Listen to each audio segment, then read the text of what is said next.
Sebulan lagi aku menikah. Harusnya ini menjadi momen yang paling bahagia.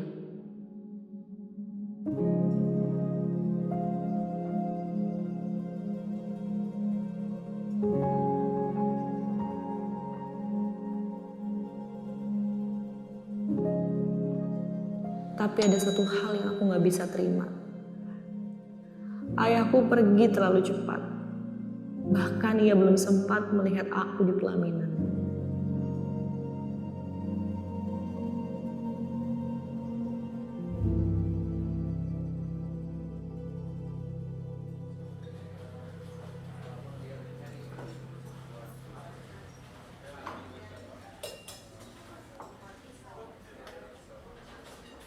Halo pagi.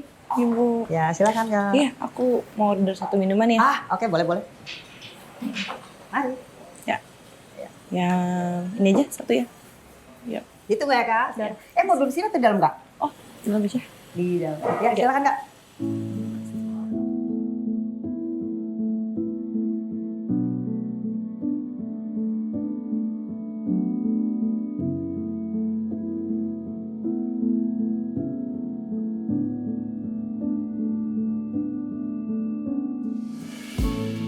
Ini pesanannya ya Kak.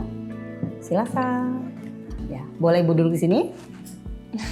Boleh. Iya. Ada apa kok kelihatannya kayak sedih gitu? Nggak begitu baik, Bu. Kenapa Kak? Saya mau cerita dari mana ya, Bu? Sebulan lagi saya harusnya nikah, Bu. Harusnya bahagia, tapi beberapa waktu lalu Tuhan panggil ayah saya meninggal dunia. Saya masih ngerasa marah banget sama Tuhan. Saya ngerasa kenapa Tuhan mesti ambil ayah saya di waktu yang kayak gini. Itu sebabnya kamu marah? Ya, wajar sebagai manusia, reaksi pertama pasti seperti itu. Hal itu juga saya alami 16 tahun yang lalu. Kenapa harus suami saya? Suami Ibu. Iya. Kenapa suami Ibu?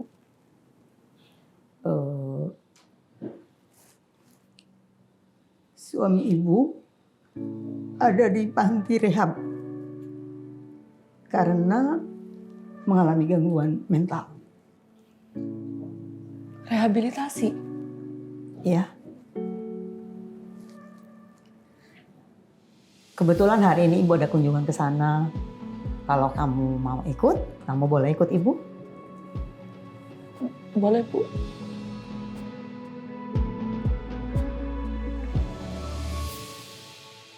Bu, aku boleh nggak tanya sesuatu sama Ibu? Sebenarnya suami Ibu kenapa sih? Oh, ceritanya sih panjang sebenarnya Kak ya, karena memang suami saya itu adalah penganut okultisme. Dia bukan hanya sekedar mencari dukun, tapi dia sudah berprofesi sebagai dukunnya. Dulunya itu kami itu kan background kita buka usaha gitu ya, kayak elektronik, kemudian toko listrik seperti itu. Nah, waktu itu 98 yang pas zaman kerusuhan itu, kita juga terkena dampaknya. Karena kami nutup, dia berusaha untuk bangkit lagi tapi dengan cara yang salah. Seperti dia pergi cari ke orang pintar untuk gimana nih supaya usaha saya maju, supaya bisa bangkit lagi dari keterpurukan seperti itu kan. Nah, hal itu juga rupanya memang jadi satu edik ya di dalam diri suami saya itu untuk cari dukun yang satu ke dukun yang lain, cari orang pintar yang satu ke orang pintar yang lain, seperti itu.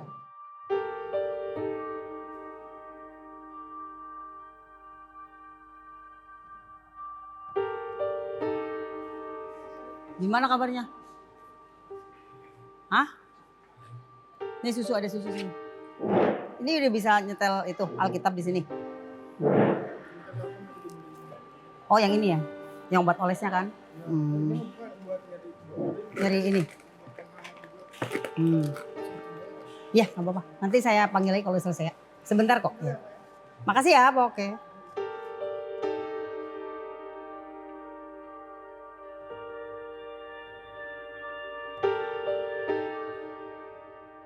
Jadi keadaan Om tuh udah bertahun-tahun lamanya kayak gitu ya, Tan?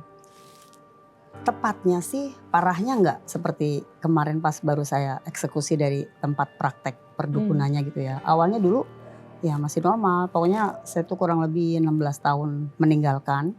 Awalnya juga masih tidak seperti itu dan belum berprofesi sebagai paranormal, tapi hanya sekedar pasien yang melalang buana mencari dukun yang satu ke dukun yang lain seperti itu. Nyari-nyari ya? Iya.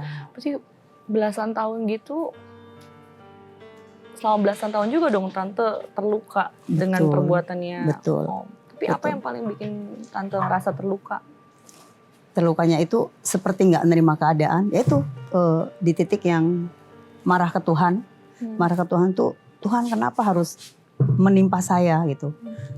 Dan saya nggak nerimanya itu adalah seperti dikasih beban yang menurut saya pada saat itu karena saya belum kenal Tuhan dengan baik. Seolah-olah berat banget, ya mungkin boleh dibayangkan ketika saya membawa pergi anak-anak saya. 3 orang itu saya dengan nggak punya pekerjaan, nggak punya penghasilan, nggak punya uang. Saya keluar dari rumah hanya membawa baju saja. Dan itu saya rasa kalau bukan karena kekuatan dari Tuhan tuh nggak mungkin. Nggak mungkin. Tapi Ibu waktu ngampunin Om dengan segala hal yang Om lakuin, okultisme, membuat keadaan rumah tangga dan keluarga nggak baik-baik aja, itu berapa lama ngampuninnya dan ini baru, gimana Kak, cara ngampuninnya? Ini baru banget ini sebenarnya, ya mungkin ya kurang lebih setahun ini, karena endingnya itu pokoknya setelah saya tinggalkan tuh hampir saya mostly nggak ada hubungan yang intens dengan suami, kayak lost contact gitu kan. Kemudian ini kurang lebih setahun lebih lah, setahunan anggap aja yang lalu tuh ada kabar dari beberapa anak buahnya yang menginformasikan ke adik saya ipar bahwa ini bapaknya sudah kayak orang gila katanya kan, yang sudah keliling komplek dengan bertelanjang bawa-bawa golok gitu kan. Jadi kami putuskan di keluarga, oh ini nggak bisa didiamkan, mari kita bawa si Pak Oki ini ke tempat yang selayaknya seharusnya gitu kan. Akhirnya satu titik saya benar-benar setahun yang lalu itu ya kurang lebih saya jemput ke tempatnya praktek. Itu ada di komplek rumah di pegunungan di Bogor sana. Di mana jam 12 malam saya bernegosiasi dengan memanggil perawat dari BSD. Akhirnya saya nggak putus asa. Saya keluar dari kompleks, saya kan di komplek waktu itu kan. Di kompleknya dia karena untuk membawa dia tapi tidak berhasil. Saya keluar dulu keluar dari komplek tersebut cari bensin ceritanya. Nah, di situ saya mikir apakah harus sekarang ya Tuhan, saya bilang. Terus saya doa dengan salah satu pendeta. Beliau namanya Ibu Ana hanya katakan, Leoni kamu harus sekarang lepaskan pengampunan untuk suamimu dan rebut, anggap aja kamu sedang berperang melawan kuasa gelap ya, untuk rebut suamimu dari kejahatan iblis gitu kan.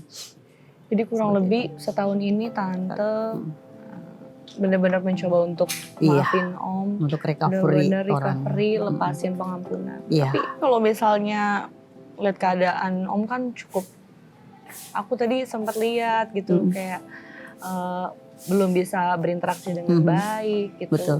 Kalau misalnya kenyataannya ternyata Om nggak bisa sembuh tuh gimana Bu? Ya saya sih sudah pasrah ya ke Tuhan ya, artinya bahwa percaya saja bahwa rencana Tuhan itu tidak pernah jahat.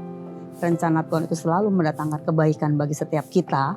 Dan ya jalanin aja, nikmatin aja, percayakan kepada Tuhan, lakukan Tuhan yang terbaik menurut Tuhan, jangan menurut kita. Kalau kita kan maunya buru-buru sembuh supaya nggak jadi beban lagi gitu kan. Secara manusia saya jujur kalau memang saya masih menyimpan luka, saya tidak mau urus itu orang. Buat apa? Saya mesti keluarin duit ya kan, keluarin biaya hidup dia, buat apa? Lebih baik terserah lu mau ngapain. Tapi ternyata Tuhan berkata lain, saya hanya disuruh untuk mengasihi. Mengasihi ya. Makanya ya buang kemarahan supaya kasih Tuhan mendekat dan tetap tinggal di kita untuk mengasihi juga orang lain. Apalagi keluarga kita sendiri kan. Kan tidak seharusnya kita membuang. Kalau bukan kita siapa lagi? Keluarganya aja membuang apalagi orang lain kan, seperti itu kan. Gitu. Ibu benar-benar setia nemenin Om dalam proses ini. Tapi Iya sih. apa sih yang bikin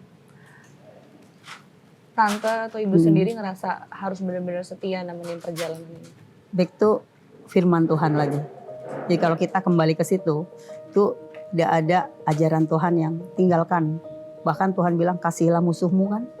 Hanya setia kepada firman dan takut Tuhan aja sih. Apa yang menjadi alasan saya untuk tetap bertahan, untuk tidak meninggalkan, bahkan tidak ada keinginan untuk bercerai dulu gitu ya. Tuh nggak ada. Aku tuh seperti benar-benar sudah diikat sama Tuhan gitu loh. Benar-benar. Dan just for your information bahwa saya tuh sebenarnya backup saya bukan dari Kristiani. Saya dari non-Kristen yang kenal suami itu memang karena Tuhan yang pilih. Makanya saya selalu berterima kasih bahwa Tuhan, Engkau bukan hanya sekedar memanggil saya, tapi Tuhan yang memilih saya untuk menjadi anak Tuhan. That's why ketika saya mengalami hal yang gak mengenakan ini selama 16 tahun. Logikanya saya kalau bukan bukan pilihan Tuhan, saya pasti akan balik ke masa lalu saya. Saya akan tinggalkan Tuhan. Siapa yang Tuhan saya pilih gitu kan? Kenapa Tuhan memasukkan saya dalam kondisi yang seperti ini? Saya pasti kabur, saya pasti ninggalin. Justru disitulah saya merasa bahwa Tuhan terima kasih, Engkau sudah bukan hanya sekedar memanggil, tapi Tuhan sudah memilih saya menjadi anaknya. Kenapa saya selalu dikuatkan? Saya selalu gak ada pemikiran jahat untuk tinggalkan Tuhanmu sekarang. Buat apa? Dan puji Tuhan tidak ada intimidasi iblis ke saya seperti itu. Yang saya ucapkan saat itu hanya Tuhan terima kasih. Aku percaya masalah ini akan menjadi berkat buat keluarga saya. Saya hanya berkatakan seperti itu. Bahkan Kak jujur, dulu saya pernah berpikir bahwa Tuhan sedemikian berat ya ujian Tuhan buat keluarga saya gitu kan. Sedemikian dahsyat apa yang saya alamin. Aku percaya Tuhan ini akan menjadi kesaksian bagi banyak orang gitu kan. Yang menguatkan, yang mungkin banyak yang mengalami hal seperti saya. Mereka nggak tahu exit plan-nya seperti apa. Padahal sesimpel itu exit plan-nya hanya mendekatlah kepada Tuhan. Maka semua jalanmu akan dirubahkan Tuhan. Itu doang. Ini jadi kesaksian yang hidup sih. Apalagi Ibu bilang mengampuni setelah berbelas-belas tahun. Keadaan yang gak baik-baik aja. Melihat Om juga bukan dalam keadaan yang baik-baik juga sekarang. Tapi tetap setia buat temenin Om, ngelewatin ini, temenin suami, ngelewatin musim yang gak mudah. Yang mungkin saat ini jarang dijadiin satu keputusan. Betul. Sama semua orang mungkin bertahan di dalam pernikahan yang badainya luar biasa kencang. Itu salah satu kesaksian yang hidup buat kita semua. Betul. Tapi apa sih yang memampukan Ibu bisa ngelakuin itu semua? Balik lagi sih, kalau aku sih benar-benar tuntunan Tuhan banget ya. Yang penting kita mau dituntun oleh Roh Kudus, oleh Tuhan. Seberapa banyak orang di luar sana ya, ketika mengalami masalah, dia akan mendahulukan pemikiran manusianya dulu ketimbang mau dipimpin oleh Tuhan. Ego, keselnya, betul. benci, jadi ngikutin marah. kedagingannya kan dengan emosinya, dengan marahnya dia. Itu nggak akan pernah Roh Kudus bisa bekerja kalau kita masih nge-reject. Tapi begitu kita berserah, Tuhan aku mau Engkau yang pimpin hidupku. Itu pasti segala sesuatunya mengalir dengan tuntunan Tuhan. Dan endingnya pokoknya nggak akan ada yang bisa nahan kebaikan Tuhan. Kalau Tuhan sudah bekerja dan kita mau dituntun oleh Roh Kudus, ya betul. Itu Tuhan banget yang memampukan Kak. Jadi Tuhan yang mampuin Ibu sampai sekarang. Tapi harapannya apa sih ke depannya? Harapannya buat pastinya lihat suami, lihat Om, pemulihan di keluarga. Harapan saya pribadi, setiap manusia pasti pengen yang sempurna ya, yang ideal gitu kan secara manusia. Namun buat saya kesembuhan sendiri itu sebenarnya ada dua. Kesembuhan itu secara dunia ini kita pengen fisik sembuh, bisa beraktivitas normal seperti yang lainnya gitu kan. Tapi kalau Tuhan berkehendak, even sembuhnya mungkin secara ilahi gitu ya. Ilahi kan mungkin bisa dipanggil Tuhan. At least suami itu sudah bertobat dan puji Tuhan kan sudah dibaptis. Artinya sudah memberikan dirinya kepada Tuhan sebagai juru selamatnya. Itu yang terpenting buat saya Kak. Perkara hidup di dunia mau bagaimanapun ya udah terserah Tuhan gitu. Ya artinya kita juga pasti akan dimampukan untuk mengurusnya kan. Karena memang ya setiap bulan pasti keluar biaya untuk itu. Secara manusia kalau saya masih mengikuti kedagingan saya akan buat apa? Kamu gak kasih biaya hidup saya selama berpuluh tahun kan. Ibu. Iya betul, dan menyakiti anak-anak. Dan puji Tuhan anak-anak saya pun sangat welcome. Terbukti dengan dia mau merangkul kembali papinya gitu kan. Untuk dia bisa bertobat, untuk ditempatkan di tempat yang layak gitu. Dan itu saya rasa itu benar-benar kalau kita gak tinggal di dalam Tuhan tuh gak akan bisa ini. Seberapa banyak di luar sana anak-anak yang punya keegoisan tinggi ya. Yang gak mau peduli dengan orang tuanya seperti apa. Karena mungkin sudah pernah menyakiti kan secara masa lalu gitu kan. Tapi puji Tuhannya mereka tidak anak-anak saya tuh. Karena balik lagi pesan mungkin buat yang menonton bahwa memiliki anak yang takut Tuhan itu adalah harta yang tidak ternilai harganya. Betul. Ini juga jadi reminder yang hidup juga buat aku, buat nggak marah sama Tuhan, karena ternyata ya aku mungkin harus terima, harus mengampuni, supaya Roh Kudus bisa bantu aku buat ngadepin semuanya, bantu aku buat bisa tegar kayak ibu. Yes. Betul banget ya, betul banget. Semuanya pokoknya kalau kita back to Jesus teaching ya, itu impactnya tuh luar biasa keren, dahsyat gitu. Karena nggak ada yang jahat yang Tuhan akan lakukan. Semua rencananya indah ya kan, semua rancangannya luar biasa gitu, sempurna. Cuma kitanya aja yang kadang-kadang nggak mau dipimpin Roh Kudus gitu kan. Karena memang jujur nggak gampang Kak, mengikuti Tuhan tuh bagi yang masih mau dengan kedagingannya gitu kan, kita harus menyalibkan banget ya. Kita mungkin bagi anak muda apalagi maunya happy, maunya apa di dunia, tapi ada hal yang lebih penting sebenarnya, agenda Tuhan yang harus kita lakukan sih, jujur aja. Itu menyalibkan kedagingan kita, itu yang berat justru. Kalau kita semua bisa melalui itu tuh benar-benar mahkota surga tuh Tuhan sudah siapkan buat kita loh. Berbelas-belas tahun, akhirnya penantiannya terwujud di tahun ini. Betul. Om bisa bertobat, suami bisa bertobat, dan benar-benar lagi proses pemulihan. Bukan hal yang mudah pasti. Bukan yang mudah. Ya, sekali lagi memang harus berjalan bersama dengan Tuhan. Makanya kita nggak akan dibelok sana belok sini kan. Lurus saja berjalan dengan Tuhan. Dan pasti ujungnya kita menjadi pemenang. Seperti itu. Makasih ya Bu. Siapa kuat. Sharing. Luar biasa ya Tuhan Yesus. Hari ini aku bertemu seorang perempuan. Ia mengajarkanku sesuatu tentang kehilangan. Kadang kita marah kepada Tuhan karena merasa kehilangan yang terlalu cepat. Dia mengingatkan satu hal, bahwa kasih dan pemulihan bisa terjadi ketika kita memilih untuk mengampuni.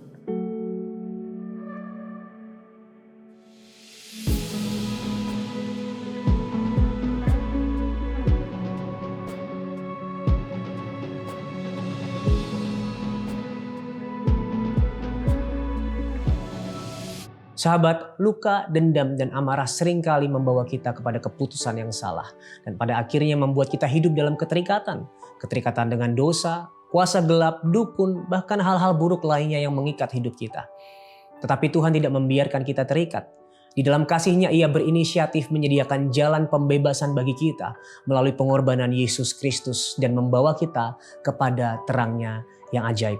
Firman Tuhan dalam Ibrani 2 ayat 14b dan 15 berkata, supaya oleh kematiannya Kristus ia memusnahkan dia, yaitu iblis yang berkuasa atas maut, dan supaya dengan jalan demikian ia membebaskan mereka yang seumur hidupnya berada dalam perhambaan oleh karena takutnya kepada maut. Firman Tuhan berkata, kematian dan kebangkitan Kristus membebaskan kita. Membebaskan dari kuasa dosa dan maut yang selama ini kita takutkan. Membebaskan kita dari ketakutan terbesar kita, yaitu kematian. Dan inilah makna Paskah, merayakan kemenangan Kristus atas dosa dan kematian. Kemenangan yang Ia berikan kepada kita, membuat kita hidup bebas dari dosa, dari rasa takut, dan bebas untuk memuliakan Dia, hidup dalam terang-Nya sebagai anak-anak Tuhan selama-lamanya.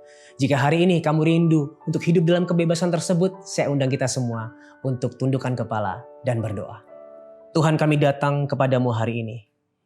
Kami memohon ampun dan mengakui bahwa seringkali kami memilih jalan yang salah. Dan akhirnya hidup dalam keterikatan. Keterikatan dengan dosa. Keterikatan dengan kuasa gelap.